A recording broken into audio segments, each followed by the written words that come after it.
Or maybe they should have gone to Amazon and buy some testicles online instead of just saying, sure, I'll just show you the phone records of a sitting United States senator on the basis of an administrative subpoena.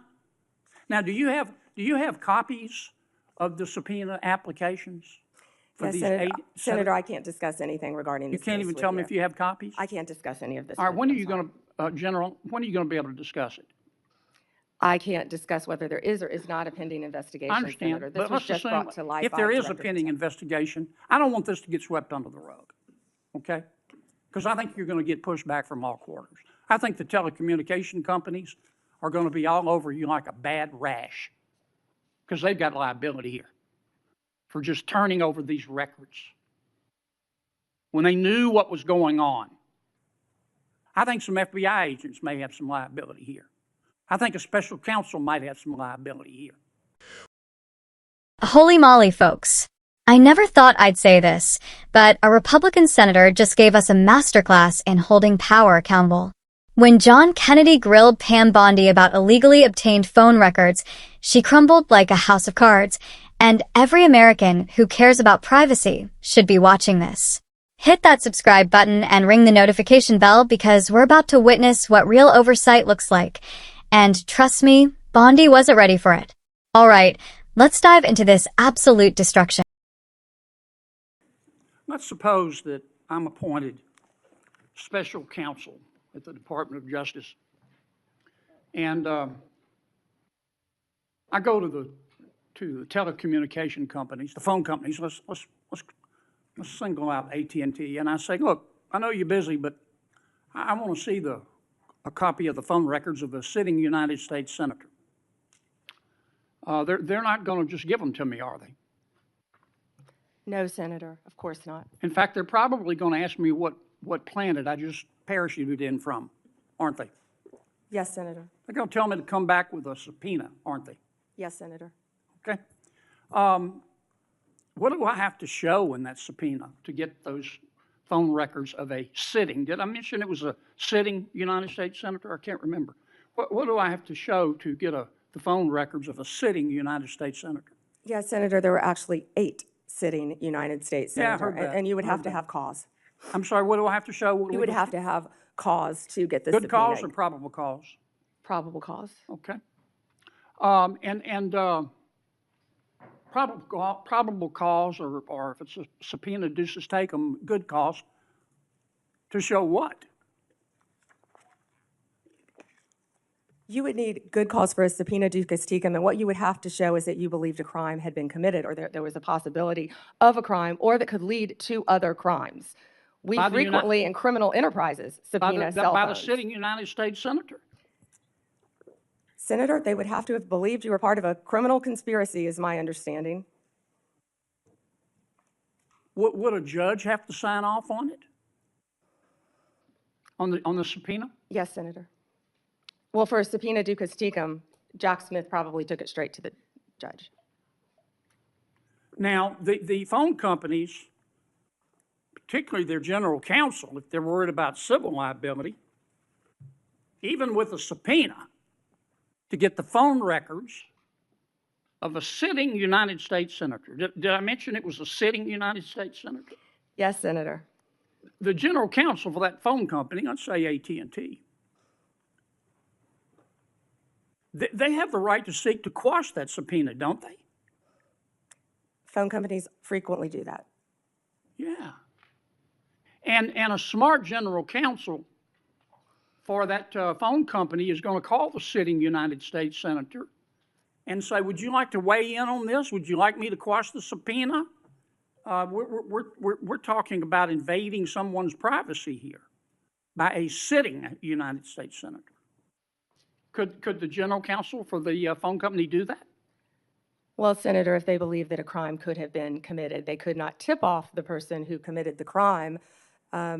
Again, I can't comment on details of this particular case. I'm just asking you theoretically. I've never seen you commit a crime, Senator Kennedy. But let's suppose, okay, they didn't want to tip off the sitting United States senator. But the phone company and the general counsel for the phone company, or companies, if there were more than one involved, could say, you know, this is serious as an aneurysm. This is serious as 4 heart attacks and a stroke.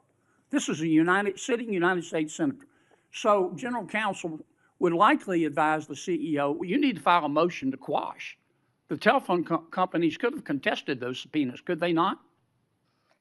Hypothetically, yes, I can't talk about the facts of this particular case. We're talking hypothetical. Senator, subpoenas are issued all the time through phone companies working with the general counsel. But they can file a motion to quash. They could, yes. Yeah. In any case. And if they should have filed a motion to quash, and a reasonable person would have filed a motion to quash, because this is a sitting United States senator, and they didn't file a motion to quash, they would incur civil liability, wouldn't they? Senator, typically phone companies follow a subpoena from a United States attorney. I know they do, but they don't have to. They could challenge it, Senator. Yeah. And if they don't challenge it, they better have a damn good reason. Right? Right? Senator, I can't talk about the facts of this particular This is just case. a hypothetical. In general, hypothetically, Senator, maybe they didn't recognize any of the names of the 8 sitting United States senators. Hypothetically. That was a joke. Or maybe they should have gone to Amazon and buy some testicles online. Instead of just saying, sure, I'll just show you the phone records of a sitting United States senator on the basis of an administrative subpoena.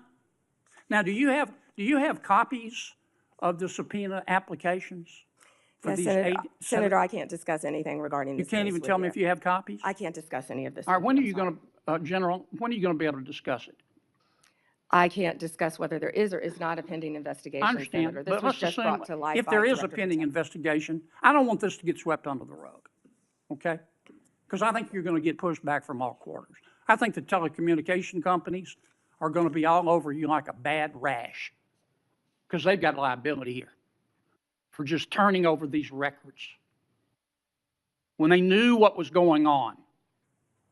I think some FBI agents may have some liability here. I think a special counsel might have some liability here. If I were your special counsel and you had appointed me and I wanted to get the records of a sitting United States senator, is that something you would expect me to tell you as Attorney General of the United States? They better have. Yeah. And Do we know in this instance of the 8 sitting United States senators if they told Attorney General Garland? Senator, I just learned about this very recently, as did Director Patel, and we cannot discuss the details. I don't know many of the details. Well, maybe we ought to get Attorney General Garland here. Do you know if the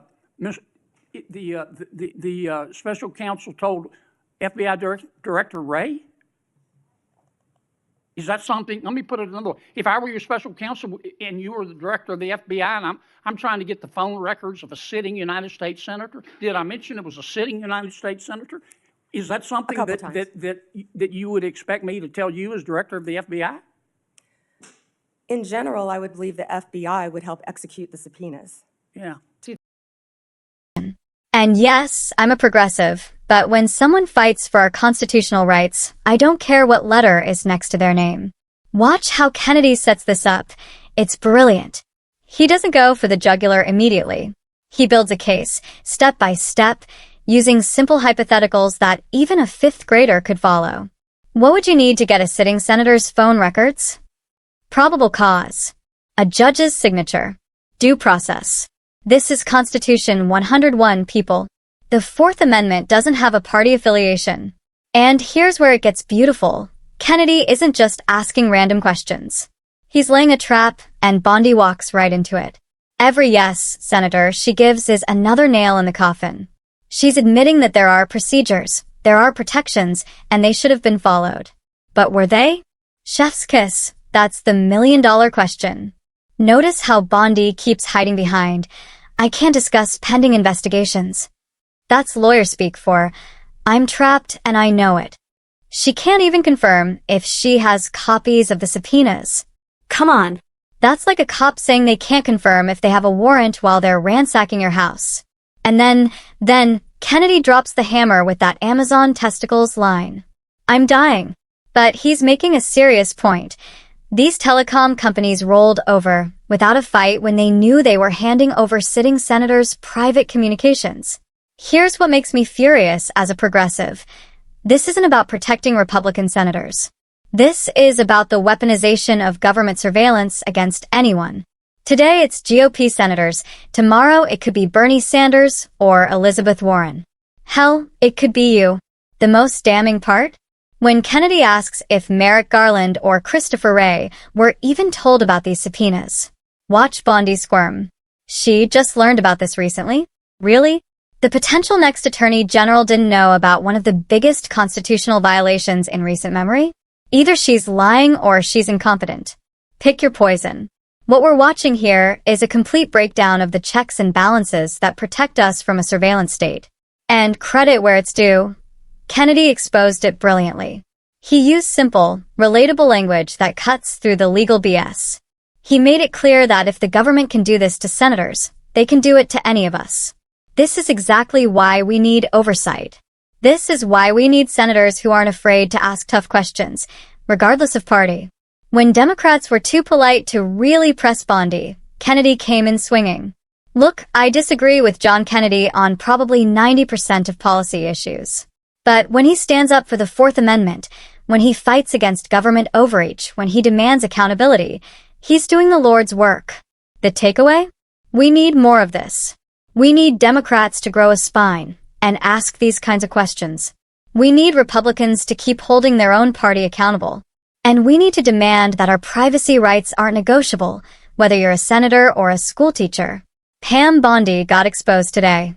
Not by some partisan hack job, but by simple, direct questions about basic constitutional protections. And her inability to answer them should disqualify her from being America's top law enforcement officer. If this fired you up, smash that like button and share this video.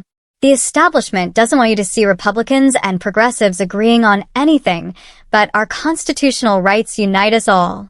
Subscribe for more hard-hitting analysis that calls out corruption wherever we find it. And remember, in a democracy, we are the oversight.